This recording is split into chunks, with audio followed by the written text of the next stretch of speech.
You are listening to A Scary State, and this week we're covering Montana. So, Kenzie. Yes, Lauren? Let's get scary. You do it so effortlessly. Thank you. I've had a long time to practice. I mean, kind of so have I. You have, so there's really no excuse, actually.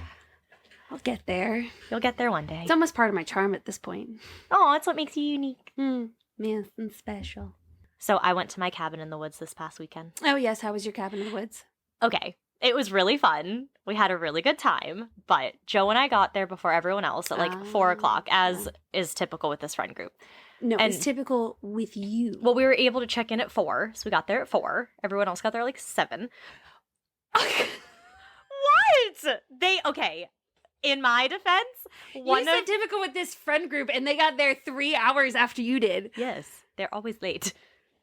So it's not typical for them to be on time. It's No. typical for you to always be early. No, we were there on time. They were late. You're always there, like, really early, though. We were only there 10 minutes before 4 o'clock. Anywho, so, well, because one of them was like, oh, well, we'll be leaving at 1:30, so we should get there by 4. And then at 4 o'clock, we were like, we're about to, like, get there. And they were like, oh, yeah, we're going to leave at 4.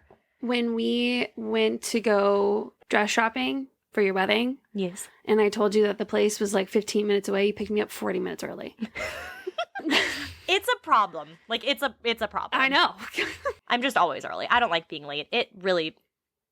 Anywho. But so, we get there. It's great. But as we're, like, unpacking everything, I'm in the kitchen getting all of our stuff unpacked, and Joe's, like, running back and forth bringing the stuff in. And I hear, like, this chime noise. And I was like, Joe? And he didn't answer, and I was like, I don't know what that was. And then we figured out it was a motion sensor. Ah. So then we're downstairs in the basement playing. They had a foosball table, so we're playing waiting for everyone else to get there. And we hear this noise, and it was a very creepy, creepy noise. It, like, sounded like kind of like an alarm or something. That's what I sent you, and I was like, there's a really creepy noise. And why it was extra creepy was because, okay, Joe and I had watched a scary movie called The Rental. See, that was your first mistake. It was. It's about an Airbnb that is scary. So I made Joe check all of the closets and under all the beds and all the doors. You know, you'd probably be far less nervous if you didn't watch these movies. Well, fun fact, we found out 2 of the doors didn't lock. Like, they just did not lock. One was the downstairs basement door, and one was, like, the big, like, opening doors that lead you out to the deck. And I was like, this is creepy. So we're downstairs with the door that's unlocked upstairs. So we hear this noise, and I'm like, someone is in the house. So we walk around and look. We didn't see anything. So we go back downstairs, we play the game again, and then we hear the noise again. It was from frickin' turning the little foosball table handles. Yeah. You're so stupid. Well, that's why I texted you. I was like, never mind, crisis averted. Like, we're fine. And You did like a frowny face. I was like, you're sad about Yeah, I was embarrassed. this? You should be. And I had texted the group, and I had told them, I was like, Joe, and I found a really weird noise. Stay tuned. And then I messaged back. I said, okay, figured it out. No need to worry. And Christine goes, what was the weird noise? I'm worried now. What was it? You can't just say there's nothing to worry about. So I had to explain our embarrassment again. But yeah, that was really fun. We played And Beer now you Olympics. just explained it to all You the know, hundreds of thousands fine. of people that listen to us. It's fine. Then we played Beer Olympics. My team won because we're amazing at beer games. Yeah, it was a really fun weekend. That's good. Then we had to come back to reality. Yes, you did. But yeah, it was Sorry. good. That's Other good. than the doors not locking and that being super freaky at like 1 a.m. I spent the weekend at your house without you, watching your dog. Because you're the most amazing person. I know. It's great. I made a whole bunch of TikToks. Which Oh, good. You should all go to our TikTok and like them so that, you know, we can go viral or something. And They're really become funny. famous. I think they're fucking hilarious. But then, like, look at, like, just the people that are friends with us will like it. Oh, And yeah. I'm like, okay, but this is really funny. Obviously, we think it's very I entertaining. thought it was hilarious. But I started to get used to hearing my voice on recordings because Good. I'll have to like replay sections of the video Yep. in order to make sure things align properly. Uh-huh. And then I get annoyed with the video for a second because I've listened to it so many times. There will be times like when I'm editing our stuff where if there's like a certain annoying section where I have to like keep editing it, it'll play the same part over and over so I can keep listening to it. And after a while, Joe will get annoyed and he'll start repeating it. And I'm like, I'm sorry, I have to do this. But after a while, you kind of like don't even think about the fact that it's your voice anymore. Yeah. You just kind of listen to it and you're Yeah. like, cool, like, you know, this is what it is. Pretty much. Yep. Oh, also speaking of social media, if you go onto our Instagram and I believe our Twitter, but the link in our bio is for a Google form that you can kind of sign up for giving a small donation to support this podcast. Mhm. And in return, you will get a sticker and a thank you card. And depending on your donation, it can be personalized or just thank you. Yeah. So if that's something you're interested in, feel free to fill that out. If you're not super comfortable with that and you want to just message us personally, that's totally fine. Mhm. You can email us at ascarystatepodcast@gmail.com or any of our social medias as well. Yeah. We're very excited about it. The stickers look awesome. The cards look awesome. So we're very excited to Everything's finally have awesome. a little bit of merch. It's not a ton, but we're getting And there. seriously, buy it. We have 2,000 stickers, so please. Please buy a bunch and then give them to your friends who, whether or not they listen to us, Right. I don't care. Just We were just a buy little these eager, stickers. So because we have so many. So also speaking of something scary, completely off topic. Remember that thing I told you last week about the zigzag vision I had? Yes. Or like the other week? I got it again yesterday. Oh no. I know, it's very scary. That is and I don't scary. know what's happening. And then one of my coworkers was like, well, when's the last time you went to the eye doctor? And I was like, it's been probably 3 or 4 years. And so... The last time I went to the eye doctor was before I left for college. No, jeez. Yeah, maybe that was mine. Because I got glasses for distance because I was like, yeah, when I'm in class, sometimes I sit in the back of the room, so I need them for distance. I haven't been in a classroom in, since we graduated college, so 7 years? I find Gross. myself squinting, and I don't know if it's like because I can't see, because squinting doesn't make it No. any more easy to read. No, not at all. So, I don't know. I probably should just get them checked just to see. Yeah, I kind of really need to go. And Joe's contacts are like 15 years old. Like his, not the actual contact, like the prescription. Oh my God. The look of disgust on your face. I mean, yeah, that would have been really gross. I was Yes, like, I thought they only lasted a day. Oh my God. Yeah, his are supposed to be either like monthly or daily, and he just like kind of pushes them past how much they should be used. I'm like, Joseph, we can go to the eye doctor. It's in my insurance. Like, we can do this. We are adults. Yeah, it's nice being able to just wake up and see. It is. I don't have to worry. I can just open my eyes and bam, I know. see everything. I know. don't It have to seems worry so about it. scary to like open your eyes and everything's blurry.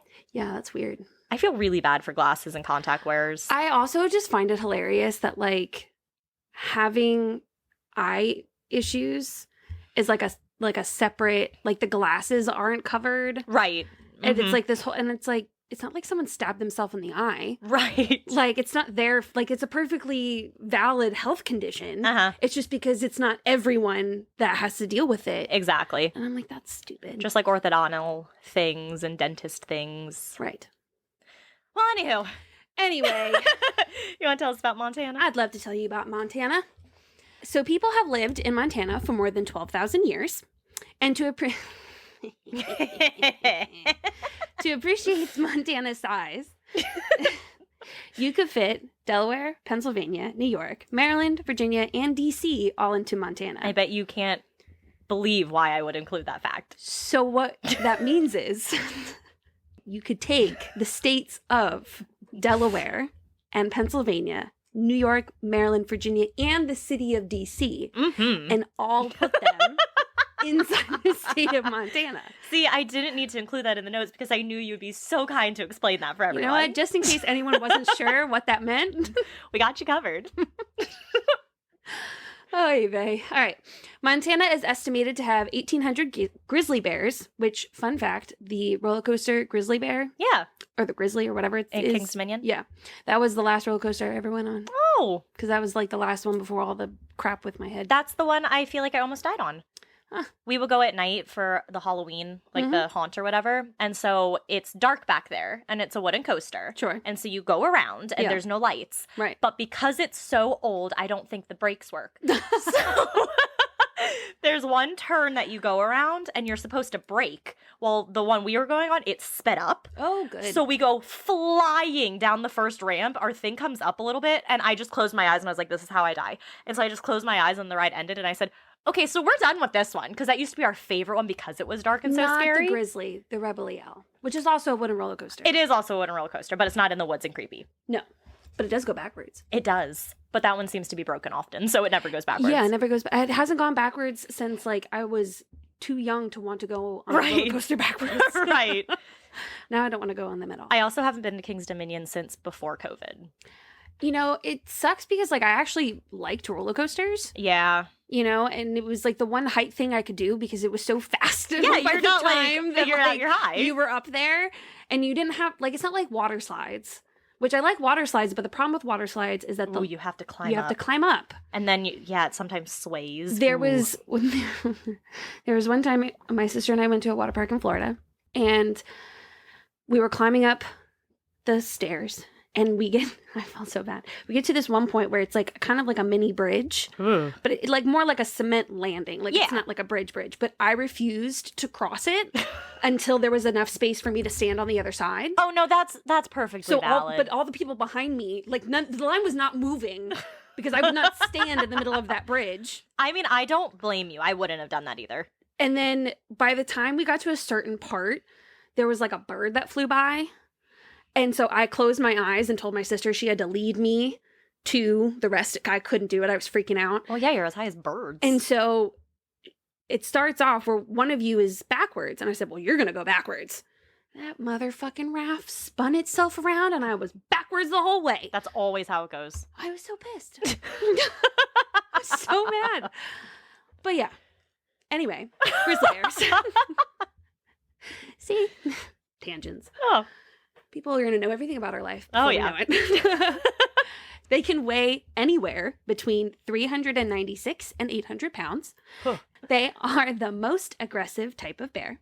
They're actually the type of bear that will attack a human, especially if they feel threatened or surprised by the human.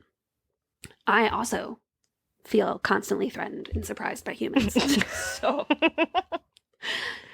the grizzly bear is also their state mammal.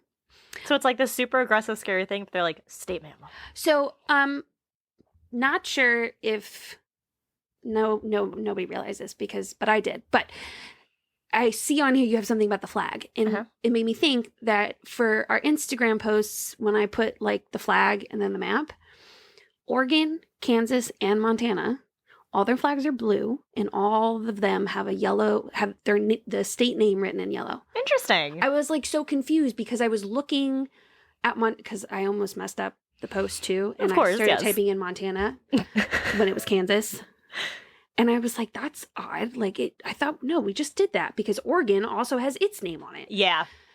Anyway, just something I noticed.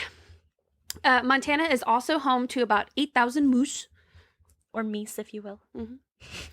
The Montana flag was the first flag carried by the 1st Montana Infantry that, in 1898, fought Spanish forces. Montana was the first state to elect a woman to Congress. Hell yeah. Jeanette Rankin... Ooh, my voice cracked. Puberty. Jeanette Rankin was elected in 1916 and re-elected in 1940. Hell yeah. A snowflake that had a diameter of 15 inches or 38 centimeters was observed in Fort Kiev. On January 28th, 1887, it's the largest snowflake ever observed that we know of. Maybe the other ones just weren't reported. Maybe. And how do you measure the diameter of a snowflake? They like melt as soon as they land anywhere. Unless it's really, really cold. People have been able to take pictures of snowflakes. I'm sure there's a way to do it. I suppose. In 1887?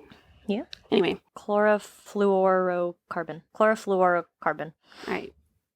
Dating that the water in... Why didn't you just say carbon dating? Because it's not carbon dating. But it has... Is it not... Isn't it just the longer version of carbon dating? No, it's chlorofluorocarbon dating. It's not just carbon dating. Okay. It has something to do with water. Well, what she said. The water at the giant springs takes 26 years to travel underground before it returns to the surface. That's kind of cool. Yeah. There are 13 T-Rex specimens at the Museum of the Rockies. This is more than anywhere else in the world, meaning that this museum... What? Meaning that this museum has more evidence of T-Rex than anywhere else.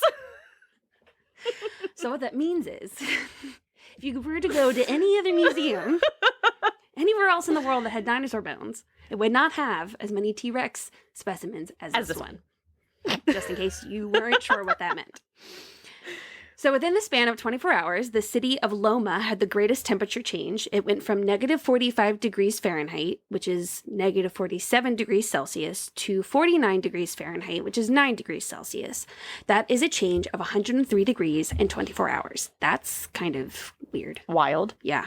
Part of Yellowstone is located in Montana. The park experiences between 1,000 to 3,000 earthquakes annually. Annually. Yeah, because it's on the Great Divide. Wild. Yeah. That's a lot of earthquakes. Yeah, like the volcano that's right over there, if that explodes, which it's supposed to. Yeah. Or not explodes. What's it called? Erupts. Erupts, Yeah. thank you. Same thing. Same thing. We're all fucked. Oh. Yeah. So we'll get that, and then we'll get the big one that's going to hit California, too. Well, that's an earthquake. Yeah. Yeah. And then the volcano, that's... Would it put ash into the air? Why would probably. So there's one in Italy, too. Mount Vesuvius? No. I think that's wrong. Not that one. But if that were to erupt, it would, like, the amount of ash, smoke, whatever, would blanket, like, Europe and make it dark for, like, 4 days, which would fuck a whole bunch of shit up. Ooh. But I was like, oh, that sucks for Europe. Like, Oh, so bad for them. but then we have this one, so. Ah, good. Yeah. Good. Would we die? I think so. Oh!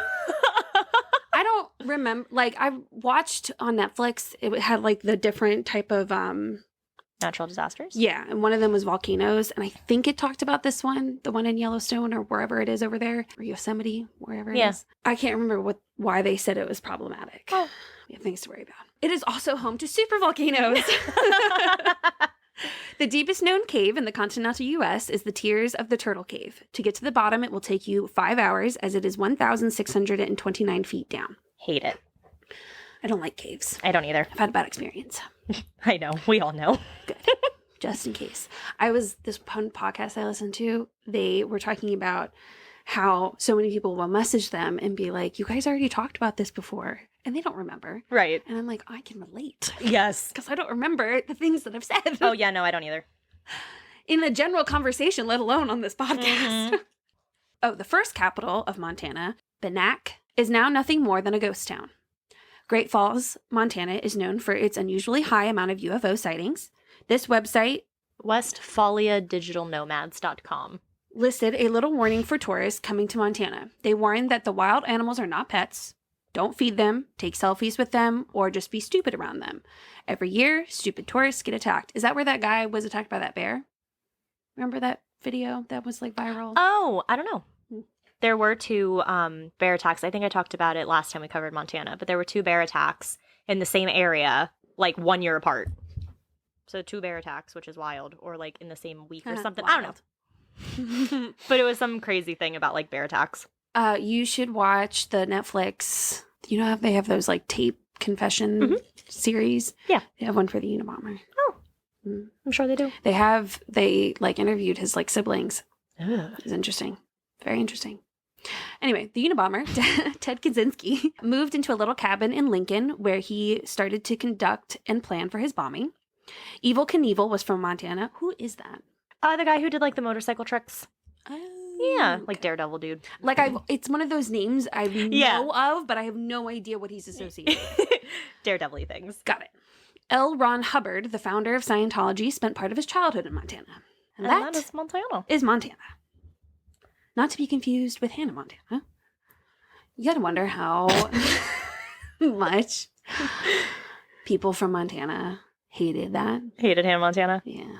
Probably quite a bit. Because they probably heard that joke all the time. Mm-hmm. I bet. Could you imagine if your name was Hannah and you were from Montana? Oh, God. Poor thing. The world would just unravel. All right, so we'll just ignore the little tail flips in the background that might happen a couple times. Yeah, because he's so cute. Okay. Tonight, I am talking about Stanley Baker. Not Stanley Baker, the actor born in 1928, who played in Zorro. I thought your person was Jordan. I changed it. Sneaky bitch. Because I could not find enough about Jordan. Fair. So I changed it to Stanley Baker. All right. So yeah, not Stanley Baker, the actor born in 1928, but rather Stanley Dean Baker, the hippie Satanist. Yes, easily confused. Yes, very confused. Actually, it happened a lot. picture this. It's 3 p.m. on a Saturday afternoon. Mm-hmm. You're just out fishing on the banks of the Yellowstone River in Montana, near Gardner, when your hook snags on something. Annoyed, you try to figure out what it snagged on and go to get the hook unsnagged. But what you find is that you've hooked a human body. You know, there are some experiences that people have when discovering these things that I'm like, knowing my psyche Yeah. and the fragileness of it. I don't fish in general, and then this would just be added to It the would list push it of over things the top of that never I again. never do again. Absolutely. So, Well, this whole scenario is what happened to a fisherman on July 11th, 1970. Terrified and shocked by what he found, the man flew to the nearest ranch and called the police, reporting his discovery. he flew in a boat. He got into his car and he flew there. Fast. I knew that would cause some confusion. Deputy Bigelow took the call and responded to Yellowstone National Park. The deputy, along with some other helpers, waded into the water and dragged the body to the shore. So you may think that the body was a victim of drowning, right? Well, the deputy immediately knew that wasn't the case. Oh. Why is that? Well, the body was missing its head. Oh my God. The deputy immediately called the sheriff, Don Gittoni, and David, the coroner. David had no last name. David, the coroner. The body that was found was missing a head, like I said. It was identified to be a male and was also clad in a pair of shorts and only shorts. Okay, so a little graphic description coming up. The body had been severed at the shoulders, and the legs had been chopped off at the knees. The abdomen and chest were covered in stab wounds, one of those being a large hole right in the middle of the chest. So the coroner did his initial examination and had some things to say. Quote, I never saw anything like it. The poor fellow's been stabbed about 25 times, and I figure he's been in the water about a day. He was a young fellow, probably in his early 20s. There's one other thing. The heart is missing. Remember the hole in the chest? So clearly, this body had the main means of identification removed, the head and the hands. But why mutilate the rest of the body so badly, and why remove the heart? The whole thing occurred around the time of the Satanic Panic. Sounds like a heartless killer. So this all occurred around the time of Satanic Panic, as we've talked about before. So the sheriff's thoughts... Marilyn Manson, right? Yeah, with Marilyn Manson. Yeah. So the sheriff's thoughts immediately went to this being the work of a cult, as there had been some other murders in the area that had been related to satanic cults. The main case at the time was the murder of Sharon Tate, committed by the Manson family. Marilyn Manson. Marilyn Manson. To be specific. To be specific, for all of you who don't know. Yeah. Also commonly known as the Manson family murders, which had occurred in late July of 1969. The body... Every time. And then this gets stuck in my head for days. I'll be like walking into work. We went to the moon. I mean, I've had it stuck in my head since it aired on Even Stevens in the early 2000s. So your suffering is far less significant than mine. We've also had this conversation multiple times before. Every time you sing the song. Yes, because every single time I sing it, you mention how I sing it every single time. So the conversation is just naturally going to keep repeating itself. Just a ball rolling every time. Mm-hmm. So the body was taken to the morgue in Livingston so that a proper autopsy could be conducted. In the meantime, the police began telling the public about the murder and broadcasting the information to Montana and neighboring states. They also brought up that an unidentified body had been found. They were searching all along the riverbank to try to find any clues, but nothing was found, not even the missing limbs. Soon enough, the results of the autopsy came back. It was determined that the victim had been stabbed 27 times with a blade that had a sharp point that was at least 5 inches in length. The removal of the head and limbs had probably been done with the same blade and had been done crudely, meaning that the person didn't have experience removing limbs. The victim was in his early 20s and had been deceased for 24 hours before he had been found.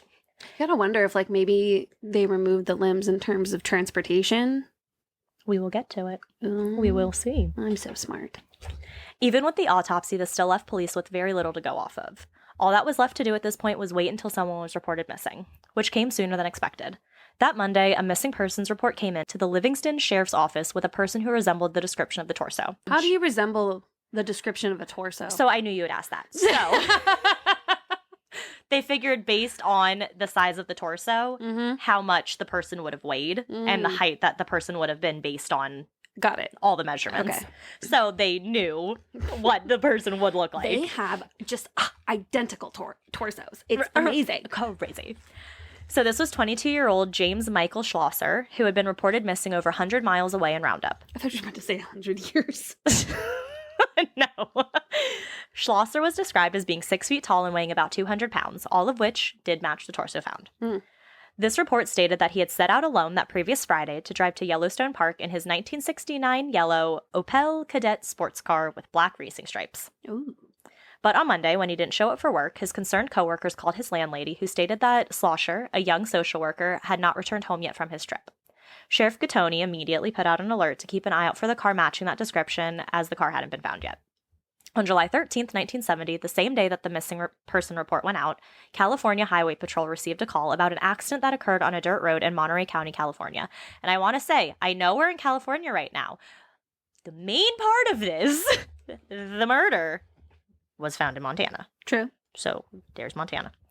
Okay, a businessman from Detroit on vacation had been driving down the road in his pickup truck when a car, traveling pretty fast on the wrong side of the road, collided with him. The pickup truck had suffered a dented bumper, but the other car was totaled. The businessman got out of his car and began approaching the car that hit him. But out of that car, two large men emerged. Both of them what you would consider your typical hippies. They were both young with long hair and beards. The first man had shoulder-length blonde hair, was about 6 feet tall, and had a very powerful build. He was wearing bell-bottoms and a leather waistcoat under an army fatigue jacket. The other man had dark hair and was wearing a green army fatigue jacket paired with cowboy boots. The two men who got out of the car may have seemed intimidating, but they were actually very friendly. The businessman wanted to get right to business and asked the men for their driver's licenses so they could exchange information. But I guess fitting the whole hippie vibe, neither had one, so the businessman just took the vehicle registration number instead. He also suggested that because their car was totaled, that the three of them drive to the nearest phone so they could contact the police about the incident, because no cell phones. That's just, how do people function? I just don't get it. I don't know. Like, oh, we got into an accident. Let's go find a phone to call the police. Right, and it's also like, okay, like, I'm going to go on a trip. I'll call you when I get there. Right, if I get there. If I get, like, now I knew you were home because I have your location. Right, exactly, exactly. Like, when I tell my mom or my friends, hey, text me when you get home, and they don't, I check their location. I'm like, okay, they got home. Right. Because I truly mean it. When I say text me when you get home, legit text me when you get home. Right. It's also funny because I always think to myself when you say that to me, but you have my location. Yeah, I do. So, but I still text you. I know, and I appreciate it. Thank you. Mm-hmm. So he suggests that they all drive to the nearest phone so they could contact the police. The two men agreed and got into the businessman's truck. The nearest phone was located at a service station in the town of Lucia. They finally arrive at the station, and as the hippies were getting out of the car, they took off and booked it into the nearby woods. Damn. Now the businessman called the cops and explained the whole situation, telling them about the accident, the men, and providing the vehicle registration number. Little did our businessman know, he had just found the missing car of Slosher. Since the police had been on the lookout for this car, they knew they had it. They were then told to be on the lookout for the two long-haired hippie men who had been driving it, two men who were now connected to an unsolved homicide. Patrolman Randy Newton was out cruising and patrolling the highway when this alert went out, to be on the lookout for the two men matching the descriptions of the man who ran away. He turned onto a nearby dirt road. Knowing the area well, he knew that the two men couldn't have gotten far. Well, just 2 miles outside of Lucia, Patrolman Newton spotted two men trying to hitchhike. Watch it actually be Lucia. Yeah, and the people are going to be like, you're so stupid. Deciding that they matched the description, mainly the long hair, the patrolman stopped the two men and started questioning them. They said that they had no IDs, but did confirm that they had been involved in that accident that had involved the Opel Kadett. Newton immediately arrested the men and radioed for backup. Once his backup arrived, the two men were handcuffed and read their rights. This is when the blonde man identified himself as Stanley Baker, 23, and the man with him was Harry Stroup, 20. Baker went on to tell the police that they were both originally from Sheridan, Wyoming, and had been hitchhiking from there since June 5th. The two men were searched, and in their pockets, a truly terrifying discovery was made. Out of Baker's pocket, the patrolman pulled out a small bone. Noticing that the patrolman looked puzzled, Baker said, quote, "They ain't chicken bones, they're human fingers. What the fuck? I have a problem. I'm a cannibal." Who just says that? Mr. Baker. Uh-huh. He went on to say that it was from his most recent victim in Montana. His accomplice, Stroup, also had a finger bone in his pocket. The hippie hitchhiker known as Stanley Baker and his accomplice Harry Stroup were arrested in California for the potential homicide of the man found in Montana. Stupid. I know. Fucking stupid. The two were taken to the police station in Monterey, but this didn't keep Baker quiet. On the drive over, he continued to talk about his compulsion to eat human flesh. He described how, at the age of 17, he had received electroshock treatment for a nervous disorder, which is what kickstarted his taste for flesh. Baker was brought to the police station, and the two men were searched more thoroughly. Baker had some troubling possessions on him. A recipe for LSD was found. That's like the most minor thing out of this whole thing. Like, out of everything that could be problematic, having a recipe for acid, like, not that much of an issue compared to what he's also doing. Right. He also had a paperback book titled The Satanic Bible. and a devil worship handbook that had the instructions for how to conduct a black mass. I don't know what that is. Okay. And I was too scared to search that, so I did not. It's so funny to me, the things that make you nervous versus the things that make me nervous. See, anything with like demons and all that stuff terrifies me. Terrifies me. Well, I mean, that's a fair fear. I too would be nervous by that. But I wouldn't think that anything would happen to me if I looked up something. But see, it could though. No. There are things that no. There are things that could be cursed. Yes, I agree. I forgot to tell everybody about the number that called me. Oh my god. Oh my god. Phone's over there. So much. There was a phone number that called me. I did not answer, but it was our area code and then 666 and then, I don't know, 4 other numbers. Did they ever leave a message? No. I wouldn't have answered either. Yeah. I mean, I don't answer it anyway if I don't have the number. Same, yeah, I don't do that either, but And I I've- extra wouldn't answer that And I one. know that I'm like, okay, if it's someone that I should talk to, they'll leave a message and I'll call them back. Right. If it's usually some sort of automated whatever or like a spam call, like they never leave a message. Right. And that's the phone call I got. And so I think it might be Albert. Oh, trying to communicate with you. Maybe. I mean, I would hope that, just because it's 666 doesn't mean. Maybe that's just like the dead line. Yeah. Dead area code, even though maybe it's our area like. code. Because but you could have angel numbers, which would Oh, be a little bit more positive. Yeah. Ooh. I feel like an angel number of 666 is not an angel number. Technically, the devil was an angel. Ah. That's why all angel numbers are in threes. 444, 111, 333, 888. Not all angel numbers. It can be any number you God, see. My phone number. Wow. It can be any number you see too, though. Yeah, 1 through 9. It has to be 3 consecutive No, it doesn't. numbers. Yeah. No. You can look up angel numbers. I know one you of- can look up angel numbers. Yeah, so it can be like 343. I don't think so. Yeah, it can. Look up like angel number meaning of like 1, 2, 3, 4. They all have different meaning. All angel numbers are consecutive, Lauren. Because an angel number is just a number you see constantly. And it's like the angel's trying to give you a sign for what you need to see at that time if you keep seeing a certain number. Well, because I always saw it like, okay, there's this poster on here that has, it's like angel numbers, 111, 222, 333. Not necessarily. I mean, you can see what angel number like 343 means. Because if it's a number you keep seeing, it's trying to, like, the angels are trying to tell you something. Okay, but in my defense, typically, based on all the things that I'm seeing here, are... If you're going with your typical angel numbers, then yes. Right. But if you're seeing a number constantly repeating, you look it up and it tells you what the angel's trying to tell you because you keep seeing the same number. Like for me, it's 1343. Isn't that your phone number? Mm-hmm. So maybe that's why As we start giving out our numbers. I know, right? All right. Anyway, sorry. Let's get back to this. Okay. So Baker was obviously questioned for his claims and statements and the crime and all of that. This was done by Detective Dempsey Biley. Baker started into a story. He and Stroup had been hitchhiking, but around Big Timber, which is just a few miles from Livingston, they had split up. This was at the point where Baker had gotten a ride from a man named James Schlosser. Why can't I? Schlosser. Sounds like there's a CH next to an S. There is. Yeah, I hate those. Schlosser. From a man named James Schlosser. Baker had asked... I'm going to call him James. Okay. Okay. Because I'm going to keep messing up his name and I say it a lot. Okay. Baker had asked James where he was heading, and James replied that he was going to Yellowstone Park for the weekend. Baker asked to go along, and James agreed. At some point, the two stopped for the night to rest, I believe at a camp in Yellowstone, but they returned away, so they drove up to Yellowstone River near Gardner and set up camp along the river for the night. But in the middle of the night, Baker woke and snuck his way over to the sleeping James and shot him twice in the head with his .22 pistol. He then got to work and cut up the body into 6 parts, so the limbs, the head, and the torso. Detective Biley then asked what had happened to James's heart, to which Baker replied, "I ate it, raw." Oh, that's disgusting. More gross things. When asked why he had cut off the fingers, Baker replied that he just wanted something to chew on. Oh! I know, it's so gross. What the fuck? Once the deed was done, he dumped James's body into the river along with his gun, took the keys, and left in the Opel Kadett. He circled back around to where he had originally started and picked up Stroup. During the questioning, he mentioned a few times that Stroup had not been involved in the murder and hadn't been there at the time of the murder. He said that, after picking up Stroup, the two drove to Yellowstone Park to camp for the night, but were turned away because the campgrounds were full, so sounds similar to the other story. Right. The guard at the park would later say that he had turned away 3 people in James's car, leading to speculation that James was still alive and that both Stroup and Baker had been with him. Baker described where he and James had camped and where the murder had taken place. Officers were sent to this location and were told to search it. They did, and they found evidence that a murder had indeed taken place here. There was dried blood and a blood-stained hunting knife found nearby. There were also human bone fragments, teeth, skin, and a severed human ear. Ew.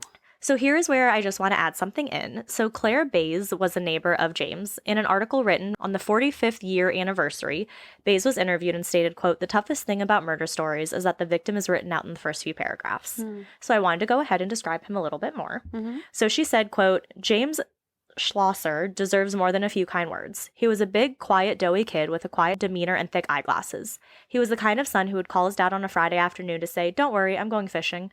She went on to describe how he helped at his family's deli and just seemed like a sweet guy. He picked up a hitchhiker, you know? Yeah. So he just seemed like a very good guy. And so I wanted to touch on that because she is right. You do kind of talk about the victims quickly, which is why I like when we include them. You know, it's interesting because of all TV shows, you know, me and my Criminal Minds, it was, you know, it was like this, like, kind of not hot-headed, but like really arrogant FBI agent who was all about like the glory and things like that. And she had done a press conference without like letting them know. And, you know, the guy who plays Hotchner like called her on her shit. Like, you just want this attention. And he started listing these names.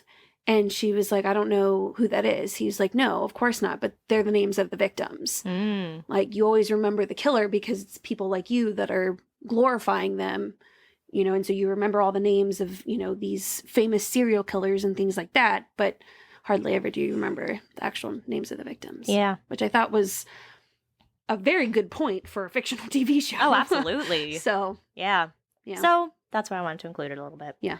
But so continuing on, according to his statement a while back while in his home state of Wyoming, Baker had been approached and subsequently recruited by a satanic cult from a college campus nearby.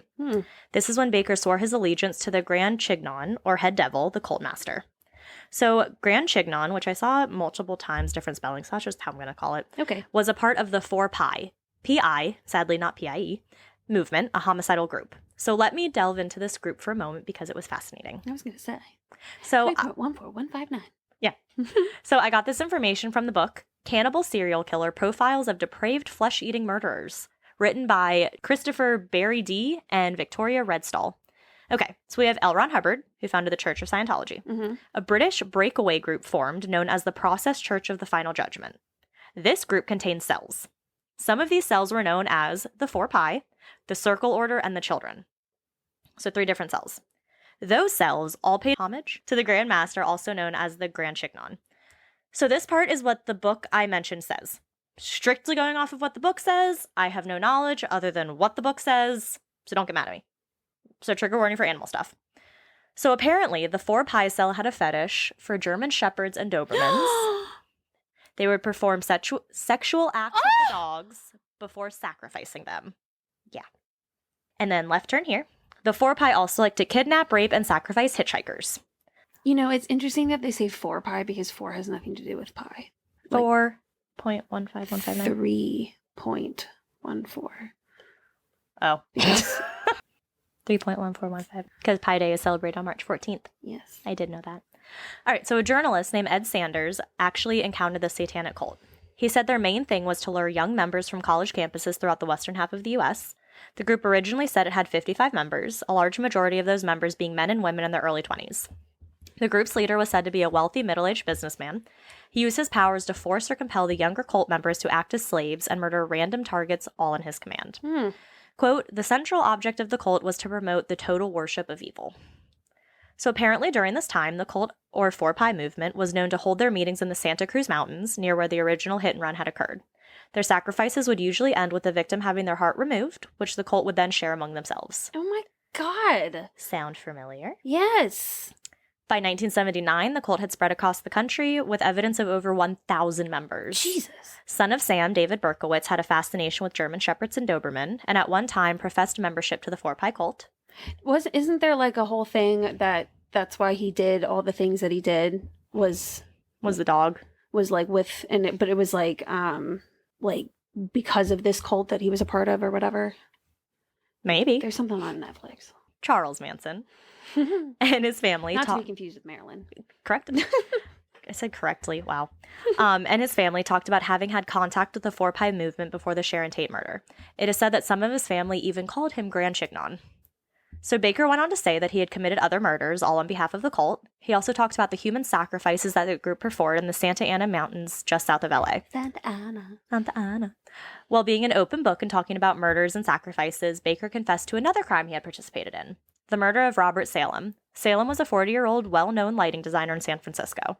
The San Francisco Chronicles explained that there were trails of blood throughout an expensively decorated hippie-style pad. Ooh. On April 19th, 1970, friends of Salem, a man described as having long hair and an interest in gurus and health food, broke into his home after they hadn't heard from him or seen him in several days. They found him dead on his couch. Another graphic description. He had been stabbed what seemed like 7 times with a very sharp knife. It looked like the killer had attempted to remove Salem's head, but when that became too difficult, the killer resorted to removing his ear instead. That ear had never been found. Satan Saves Zodiac and a weird cross-like design were found written on the wall in Salem's blood. Gus Corus, homicide inspector, immediately began to think that maybe this could be the work of the Zodiac killer, a killer who had terrorized the Bay Area in 1968, so not long ago when this crime occurred. Mm-hmm. At one point, the Chronicle had run a story about the murder of Robert Salem, where they called this crime the Satan murder. It was also around this time that police investigators went on record saying they didn't believe that it was the work of the Zodiac. Inspector Corus said, quote, "Probably the person we are after wanted us to think it was the Zodiac." It was later determined that the weird cross-like design that had been on the wall was not the Zodiac signature sign, but rather an Egyptian ankh. Mm-hmm. This ankh was also found drawn on Salem's stomach, but it wasn't believed to be the Zodiac or a copycat. The Grand Chignon had ordered this murder. And all of these crimes were occurring around the time, like I said, the Manson crimes were popular. So the group was using Salem's blood to write Zodiac and Satan Saves, all done to hopefully add to the whole satanic panic that was going on. Right. So obviously he was asked about this murder, Baker, and he said, quote, "I respectfully refuse to answer on the grounds that it might incriminate me." Baker also went on to reveal his supposed cult tattoos. So the two were then taken in front of a judge in California and were sent back to Montana on July 20th, where the crime had occurred. And on July 27th, they went in front of District Attorney Jack Shamstrom.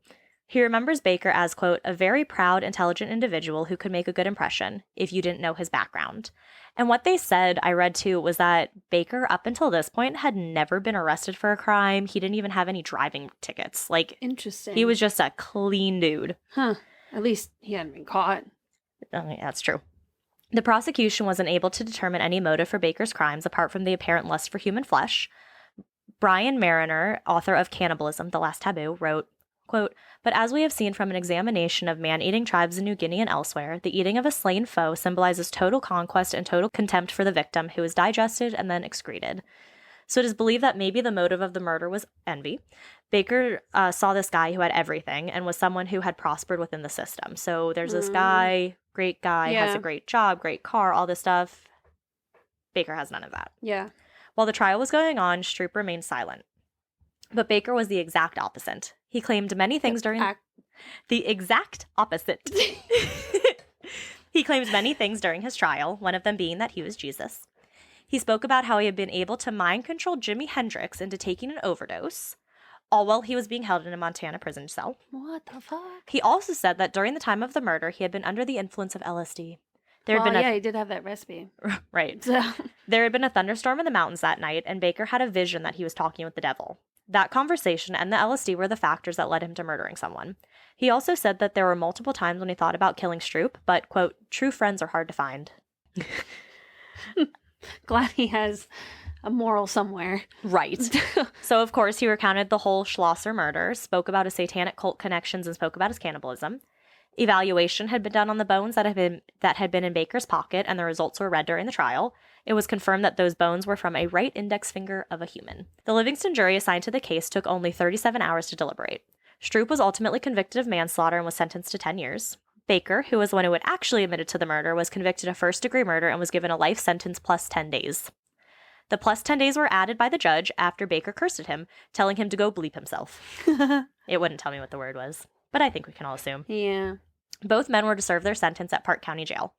On August 4th, Judge Shamstrom approved a motion that requested that Baker be sent to Warm Springs State Hospital to undergo a psychiatric evaluation. He was found competent enough to be sentenced to life in prison. But it was funny because the judge was talking about it, and he was like, Baker starts like cussing at him and all this, and he's like, what are you going to do? I already have a life sentence. So the judge was like, all right, fine, plus 10 days. Love it. So I was like, that's amazing. But being in prison didn't stop the cult obedience, as it was reported that while in prison, Baker continued to do tasks on behalf of the cult. He would actively recruit other inmates to join his satanic coven, and during full moons, he would go wild, even howling at the moon. He wasn't a model inmate either, threatening guards from time to time and even having different homemade weapons taken from him on 11 separate occasions. Jesus. But this didn't hinder anything, and he ended up being allowed to teach transactional analysis to other inmates. What? Transactional analysis. So this is a form of therapy where you and your therapist talk about what you want to achieve in your life. You set out goals in order to accomplish that. So he's helping other inmates with this. Healthy. Yeah. So I guess that's good. Ultimately, Harry Stroup served 2 years of his 10-year term before being released from prison in 1979. He didn't remain out of prison for long, though. He was in and out for varying amounts of time for a number of different drug charges. In May of 2018, Stroup, at the age of 69, was incarcerated again for being in possession of, quote, dangerous drugs. He had planned to appeal the conviction, but in 2019, the Montana Supreme Court dismissed the appeal after they learned that he had died. Yep. Baker somehow was able to be paroled, which means released. What the fuck? After only 16 years, in 1985, to his home state of Wyoming. But his exact whereabouts were unknown at the time. So the parole board allowed his release after it was determined that he was rehabilitated enough to be released.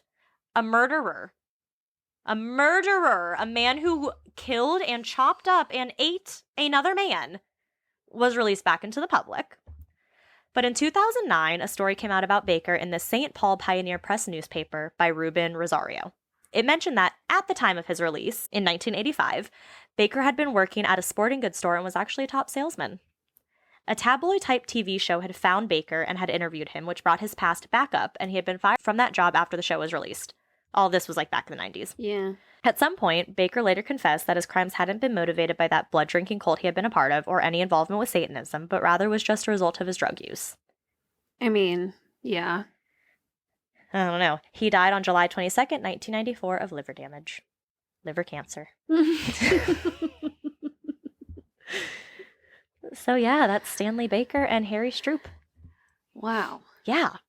Like I was telling you when I first did my notes, I like got to the part where they found the fingers in like the first 10 bullets, and I was like, this is going to be a really short episode. Okay, so it's funny you say that because my story also like gets to kind of like not the climax, but like the big resolution part. Right. very quickly, and I'm like, oh fuck. I know. Am I gonna have to find something else? I thought the same thing. I was like, am I just gonna cover like little murders that happened in Montana? Yeah, right? And then I found the whole story and I found everything else. I was like, ooh, okay, this is big. But yeah, it was kind of hard to find something that occurred just in Montana. So sorry we like skipped over to California for a little bit. It's okay. I stay in Montana. Oh, good. All right, Mackenzie, what are you telling us? I'm gonna get myself comfy. So I am sharing the story of Miranda Fenner. So trigger warning to kind of blanket the whole story, really. Mm-hmm. This story does discuss topics of drug addiction and sexual assault, so please be advised and do what's best for you. Miranda Fenner was born on December 26th, 1979 to Mike and Sherry Fenner in Sacramento, California. Oh my God. Oh, look at that. California. Where she lived along with her younger brother Tim until 1990 when the family moved to Laurel, Montana. Miranda's mom was concerned about the high crime rate and wanted them to be closer to family. Laurel is just over the border of Montana when traveling on US 310 from Wyoming. At the time, Laurel was a small town with a population of just over 7,000. Miranda was always one to speak her mind and hold her friends accountable for doing the right thing. Her parents described her as enthusiastic and outspoken. She was kind and caring to everyone she knew. She loved to write and was an artist, but she wanted to go into a career working with children. Over the summer, Miranda had gotten into a car accident and broke her neck. She was in a neck brace and homebound for most of the summer, so she was really looking forward to her new job at a movie rental store. Miranda would typically be the one to close the movie rental store. Mm-hmm. She had gone to work like she did it any other night. She called her mom around 8 p.m. like she did most nights and told her that she'd be hanging out with some friends after work. Around 8:30 p.m. on November 15th, 1998, police received a phone call from a man claiming he saw that what looked to be a body lying in front of the video store. The man had stopped and told police that it looked like a female had been shot in the neck. Officer Wells, Guy, Pitts, and Hatton arrived on the scene, where they saw 3 people at the front of the store and a woman seated just outside the entrance. The woman was covered in blood, and the officers began attending to the victim and called for an ambulance. Paramedics took 18-year-old Miranda Fenner to St. Vincent Hospital in Billings, Montana. She was immediately taken to the ER to attend to her injuries. Miranda's brother had decided to ride his bike to the store to rent a movie during his sister's shift, but when he saw the police cars on arrival, he immediately turned back to tell his parents. When Tim and his dad arrived at the store, officers told them that Miranda had been airlifted to the hospital. Miranda's mom received a phone call from Miranda's grandmother just after 8:30 p.m. Miranda's grandparents owned the motel across the street from the movie rental store and told Sherry what they had seen outside the store. And so she's alive at this point. Yes. Okay. They knew Miranda had been hurt badly and did not know why, and Sherry immediately left work to meet her husband and son at the hospital. She thought that, she fell or something and, re-injured her neck. Oh, geez. The family beat the helicopter to the hospital and were that's not good. Right? And were led to a waiting room. Others began to arrive to support Miranda. When the What took the helicopter so long? That's what I'm thinking, because they did all the phone calls and then got there, and the helicopter still hadn't gotten there. If they had just gotten into the ambulance, they would have been there in time. Right. Well, and technically, no one called her faster. parents. It just happened to be that her brother... Well, the son, but he, Yeah. rode all the way back home, drove over there, had... The house isn't that far. Oh, okay. Yeah. it's like a couple blocks. Well, still. Yeah, it's really close by. But yes, it's still crazy that... Right. Yeah. So others began to arrive to support Miranda, and when the doctors finally came out to speak to the family, they told them that she had died from complications with her injuries that she had received. Oh, no. And it was also at that time that the police had told the family that she had been murdered. They You had know what no I think idea. is so scary is, you think when the paramedics arrive or you get to the hospital, you're safe. You're good, you're safe. It's going to take some recovery, but you're going to make it. Yeah. But you don't always make it, and that's what's so scary. Yeah. I mean, in all fairness, when I'll get into, her injuries, and, I mean... It was amazing she lasted as long as she did. Ugh, Yeah. okay. So, of course, police immediately secured the scene, and they noticed that the back door was slightly open and that there was a blood trail leading from the back of the store to the front of the store. Ew. It was most likely from Miranda when she had crawled to the front of the store and outside. Oh. Yeah. That's what I said, too. Oh. Yeah. The back of the store was in disarray, and the police processed the scene for fingerprints, took crime scene photos, and collected several items to send to the crime lab from the video store. They collected the statements from the 3 people who were with Miranda when the police had arrived. They were just, there. Yeah. They had noticed her from the road and stopped to help. One of them had gone inside to call for help, but that was the only time someone entered the store. Okay. And as you can well imagine, it's a video rental store, so... fingerprints were everywhere. Impossible. Yeah. So they really didn't have much physical evidence to go on at all. So another trigger warning, the next few minutes, moments, whatever, I'm going to be explaining Miranda's injuries, and it may be a little graphic for some listeners. It's been a graphic episode. Yeah. See, we're just wavelength, man. Miranda had been stabbed and slashed in her throat. When police had arrived, they couldn't tell where Miranda had been injured and by what because there was so much blood it was difficult to see the wounds. She had a defensive wound on her right finger, and the medical examiner classified her death as a homicide. When the initial investigation began, police were optimistic that they would be able to solve the case quickly. They went door to door to see if anyone had heard anything or saw anything. Even with the hundreds of people they had interviewed, eventually the case started to run cold. In 2000, police had pulled a man over a couple towns over from Laurel. The man pulled a gun on them and shot one of the officers. Oh. Officer's fine. Well, not fine, but he's survived. Yeah. The other officer shot the man who was driving, and the driver did not survive. Mm-hmm.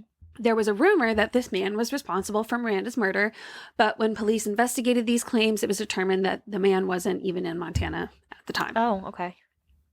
In the following years, Miranda's family, especially her mother Sherry, ensured that Miranda's story stayed in the public's view. She did not want to give up on finding the person who killed her daughter. Billboard signs. I can't do things with billboard signs. there's some things I just can't sounds I can't put next to each other. Like R's and W's. And SCHs. That too. But neither could you. Oh my God, I know that was a hard name. There were 4 consonants in a row. Yeah, no, can't do that. And I can say it in my head. Like in my head, I can say it no problem, but then my mouth just can't do it. Doesn't want to. So oh my God, this video that I watched for this, not that it was funny, but he had such a monotone voice. Oh. And so some of the things he said, because of the like strict monotone voice he had, were kind of funny. Oh no. I wanted to write down something that he had said that was funny, but I can't remember what it was, and I forgot to write it down later on. So, but the positive silver lining of this is that the community really came together, and within 10 days, $25,000 was raised as a reward for anyone with information. Wow. A billboard company even donated... A billboard? I can't say it. Say bill. A billboard there you go. company donated a billboard that had Miranda's picture on it, and it said, "Turn yourself in." Oh. Mm-hmm. Miranda's mom went on the Montel Williams show in 2006. There, she shared her daughter's story and offered another reward for any information. Also on the show was a woman who claimed to be a psychic medium. She said that Sherry's daughter had been attacked by 2 men. One of them was 19 and the other was 24 years old. Turned out this lady was a con artist because... Was it, what's her name? What was her name? Sylvia Brown? Yes. Ah! Yes, it was. Yes! Yes. Yes. So, wow, isn't that bad that I know the name by saying, wow. Yeah. And like, it's, when I heard that part of the video and knowing how it turns out, I'm like, oh my God, it was like not even fucking close. Yeah. Like, no, she's also had something where, I think it was her, someone's child was missing or something. And she was like, oh yeah, your child's dead. And then it turned out the child was alive. Yeah. Or there was been like a lot of... Like other times where it's like, oh, your child's alive. They're just wet. Like they're going to be fine. And then they're dead. Yeah. It's like, don't. Yeah, no. Any hooser. In 2012, Miranda's case had officially been given to the Cold Case Squad. In 2013, the lead detectives on the case, Frank Fritz and Shane Bancroft, got some information from a woman who said that she might have some information. Sorry. About someone who may have been responsible for the crime. The woman claimed that her ex-husband had children from a previous marriage, and she had told the police that she believed that his stepson, Zachary O'Neill, was involved in the homicide. She couldn't give specific details, but told them about his odd behavior and his violent tendencies. She also said that her husband at the time told her about how O'Neill was renting a movie on the night of the murder. Oh. Police were able to confirm that O'Neill was living in the area at the time of the crime, but when they went to question him, he laid blame on others, kind of thing. And police determined that there was really nothing else connecting him to the crime. Was it a Blockbuster? No, it was like a mom and pop shop. Oh, actually, I was going to say, how have we not talked about Blockbuster? Yeah, no, it was, it's just called the movie shop. Oh. Yeah. Original. Yeah. But when police did interview the owners, they were like obviously very distraught over what had happened. There was only like 4 people that worked there, so it's not like it was right. Everyone knew everyone. And the owners actually donated $5,000 to the reward fund. Oh, yeah. So it was really within a few months that they had raised. Not even a few months. Dang, a few weeks that they had raised that money. That's awesome. Yeah. The family was interviewed again in 2014, a couple years after Miranda's case officially became a cold case. Even after all the time that had passed, they were still optimistic that her killer would be brought to justice. Her mom, Sherry, tells reporters that she has come to terms with not finding out why, but she at least wants to know who. So, in 2016, Zachary O'Neill was hospitalized at a psychiatric hospital in Spokane, Washington. O'Neill had been in and out of jail and prison over the past several years and had issues with drug addiction and was using methamphetamines at the time. During his stay in the hospital, O'Neill confessed to the killing of Miranda Fenner in Laurel, Montana. O'Neill had been making other claims to crimes that turned out to be false, so no one took his confession seriously, and they released him 2 days later. On March 19th, 2017, O'Neill traveled back to Laurel, Montana, and walked into Yellowstone County Detention Facility. He asked to speak with someone about confessing to a crime. Officers Ellis, Skinner, and Jewell interviewed O'Neill, and he again told them that he had murdered Miranda Fenner in November of 1998. He had told officers that he had tried to tell the medical staff at the hospital, but they didn't believe him. O'Neill also admitted to having recently used methamphetamines, and officers reported it did appear that he was coming down off of meth. Mm-hmm. The officers told O'Neill that they would be in touch with him the next day, and they took him to the crisis center. On March 21st, 2017, O'Neill met with Detective Fritz and Bancroft, who had taken over the case in 2012 when it was officially given to the cold case department. And detectives noticed that it appeared O'Neill had been crying when they met with him in one of their conference rooms. When they had asked him why he was crying, he told detectives that he had seen Miranda Fenner's picture in the lobby. Interesting. Before the detectives continued the interview, they informed O'Neill that he would not be arrested that day, and they advised him of his Miranda rights. The detectives told him that they would need time to corroborate. I knew that was going to be difficult. Corroborate? Yeah. Check out the information he was giving them. O'Neill said he understood and wanted to ensure that he would be able to tell his parents before it got out in the media. The detectives told him that there would definitely be time to do that. And how old's this guy? I think at this point, he's close to 40. Okay. Yeah, he was born in 1980. Yeah, okay. Which means at the time he would have been pretty much the same age as Miranda. Okay. Yeah, because she was 1979. O'Neill had been living in Spokane for a period of time and had returned to Laurel in May of 1998. At the time, he was living with his stepfather off of West 12th Street. During that time, O'Neill was committing burglaries and theft in order to support his drug addiction. O'Neill would regularly use methamphetamine, marijuana, and crack cocaine. On the night of the murder, he was with his mother and had smoked meth during the day. His mother had sent him to the movie rental store to rent movies. What you do at the movie rental store, yeah. O'Neill rented about 4 or 5 movies, one of which included a pornographic movie. Ah, nice family film. You know, it's so funny, though, because I'm like, before the internet. Right. That was your only way. Like, if I have to buy tampons, I go to self-checkout.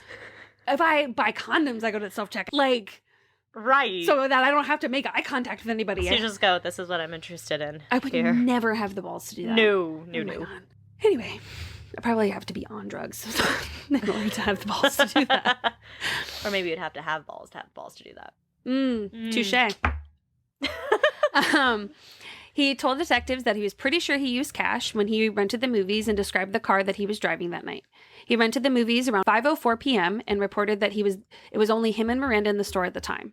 She was wearing glasses and a blue shirt, and there weren't any issues between him and Miranda at this time, nor did anything occur when he was renting the movies. When he returned, his mother discovered the pornographic video and made him return it that night. Oh. He told detectives where he parked his car and had decided he was going to rob the place. Oh, just casual. Yeah. Casual. There were other customers at the time, so he waited in the parking lot until the other customers left the store. Oh, that's so creepy. Yeah. When O'Neill entered the store, he held a gun to Miranda and told her, quote, "Give me the money." She gave him the money and put her hands up. O'Neill took the money, but nothing else. He took Miranda to the back room and decided to tape her up, describing to the detectives where he found the tape and where he put it back. He had planned to leave with her tied up in the back, but became worried when he thought that maybe Miranda knew who he was. He told detectives he was thinking, quote, "I don't want to get in trouble for this. That's when I decided to do it." He was taping her up, and he said to detectives, quote, "That's when I pulled out this knife I had." When he told detectives what happened next, he became very emotional. So it's going to get a little graphic again, so just be advised. O'Neill said, quote, "I tried to slit her throat, but it was too jagged. I could hear her gurgling in her own blood." As O'Neill was crying, he said to detectives, quote, "I can still hear that sound." Good. O'Neill thought he had heard someone entering the store and ran out the back door. The gun he was carrying with him at the time was a .22 semi-automatic pistol, and he threw the knife out the window of a car when he went hunting with his stepdad near Jordan, Montana. I don't understand why he used the knife when he had a gun. Right. But neither here nor there. Detectives asked O'Neill, granted he was high on meth at the time, so. Okay, yes. Detectives asked O'Neill to describe in as much detail the way that he had cut Miranda. Detectives were able to corroborate that. O'Neill's story from the crime scene photos and the autopsy. He told detectives that he was interviewed shortly after, but didn't care too much at first about what he had done. He said he was now feeling shame and regret, and detectives then asked if O'Neill had committed any other crimes. Uh-oh. On September 5th, 1998, about a month before Miranda's murder, O'Neill confessed to raping a news carrier and attempting to kill her. Julia Leluthin? Anyway, Julia. She was a single mom with cancer who fortunately survived her injuries, but was unable to identify her attacker. O'Neill said that he wore a condom and thought he had left it behind after he had run away. He told detectives he was trying to kill her to avoid going to prison. Why do they do this? I don't know. The detectives immediately went to work to confirm all of O'Neill's claims. They contacted the Billings Police Department about the 1998 rape and if there were any unsolved cases taking place in the month of September of that year. The officer confirmed that there was a case and that they had collected DNA evidence but didn't have anything to compare it to at the time.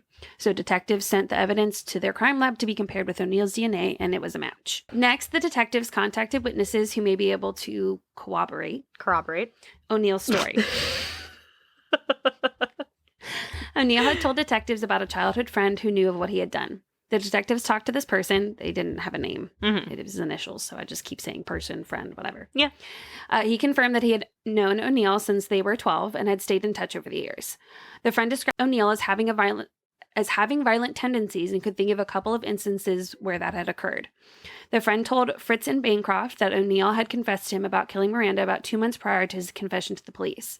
The friend was very upset when he was told the news. He had known Miranda and her family. He told O'Neill that he didn't want to hear any details and even said that he had his suspicions over the years about O'Neill's involvement in the crime. The friend told detectives that O'Neill's stepbrother had been killed in a fire in 2013, and O'Neill wanted justice for his brother. When they convicted the people involved in his brother's death, O'Neill felt justice had been served. His friend had told him that Miranda's family deserved justice and encouraged to turn himself in. Ooh, that's good. This friend was also the person who had driven O'Neill to the sheriff's office in March of 2017. In May of 2017, Detective Fritz and Bancroft went to Spokane, Washington to interview O'Neill again. He'd been arrested there for other crimes. Okay. He repeated the same confession from March and also confessed to a third crime. He had raped another woman in Riverfront Park, but did not attempt to hurt her in any other way. Right. Okay. I feel like that's hurt enough. Yeah, exactly. And the rape had been reported on September 12th, a week after the first rape on Broadwater Avenue. Okay. They again compared the DNA evidence collected when the victim was at the hospital, and it was a match to O'Neill's. Or the victim in this case passed away in 2013. Did not say why, just that she was no longer around. Also didn't give her name. Okay. Police had charged O'Neill with the rape and attempted murder in January of 2019. At the time, he was being held in Spokane, Washington on a burglary charge and was transported to Billings where he pleaded not guilty to the rape and attempted murder in January. In July of 2019, he changed his plea to guilty, and police also charged him with deliberate homicide. Miranda's family released a statement after the arrest, saying, quote, "We wish to take this opportunity to thank everyone for their kindness and support over the last 20 years. We're relieved that there is an end in sight for the nightmare that's caused so much heartache and pain to everyone who knew and loved Miranda. Unfortunately, nothing will bring Miranda back, and we can only pray that other families may be spared the grief that this type of crime inflicts. We wish to thank the Yellowstone County Sheriff's Office, the Cold Case Unit, and all the agencies and individuals involved in the investigation. Their dedication and time is greatly appreciated. We wish to thank everyone who shared our posters and signs over the years, everyone who didn't give up and continued to search for answers, everyone who provided so much love and support. Please understand that our family is still dealing with the recent developments in Miranda's case, and we respectfully ask for privacy at this time." It's apparently, nice little thing. Yeah. Apparently they had flyers up everywhere. Yeah. O'Neill was given 3 life sentences for the murder of Miranda Fenner and the rape and attempted murder of Julia Lilithan. I could not find anything else that mentioned the second rape that he had confessed to, but my assumption is probably because the victim had passed away. Yeah, but probably. I found another great article about Julia and a program that she started where like victims and convicts can like connect. The same convict? That's what I was trying to figure out. It didn't say in the article. Okay. You know, she was using what happened to her as like I want to help others. But it didn't say specifically if it meant that the victims and their attacker. Right. It was hard to. That's what it sounded like. Yeah. I don't know. It seemed like a good program in order to like help both the victim and if it's helping, Yeah. So, but that is the case of Miranda Fenner. Well, that's sad. Yeah. Sorry. 2 just sad topics. Yeah. I was hoping she would have lived. Yeah. Obviously. Yeah. Well, Montana. Montana. There were some pretty sad things in Montana. Just a couple. Well, and a happy thing. Donate to us. Order your stickers. Please. Very exciting. Go to all of our social media. Mackenzie's worked really hard on TikToks. Yes. do all the social media things. Again, for the millionth time, if you have any ideas, please DM me because I'm running out. So Send us emails to ascarystatepodcast@gmail.com. Visit our website at... wait, No, yeah. I don't know. This is why no one goes to our website. Okay, I got it. Yeah. www.ascarystatepodcast.squarespace.com. And on there, you can go to our support page. We have one for episode supports, where if you want to donate to a GoFundMe or to a foundation from any of our previous episodes that we've talked about, that's on the episode support page. And then there's the podcast support page, which shows you all the way that you can support this podcast. Yeah. Rate and review us and all that jazz. So stay scary. Stay safe.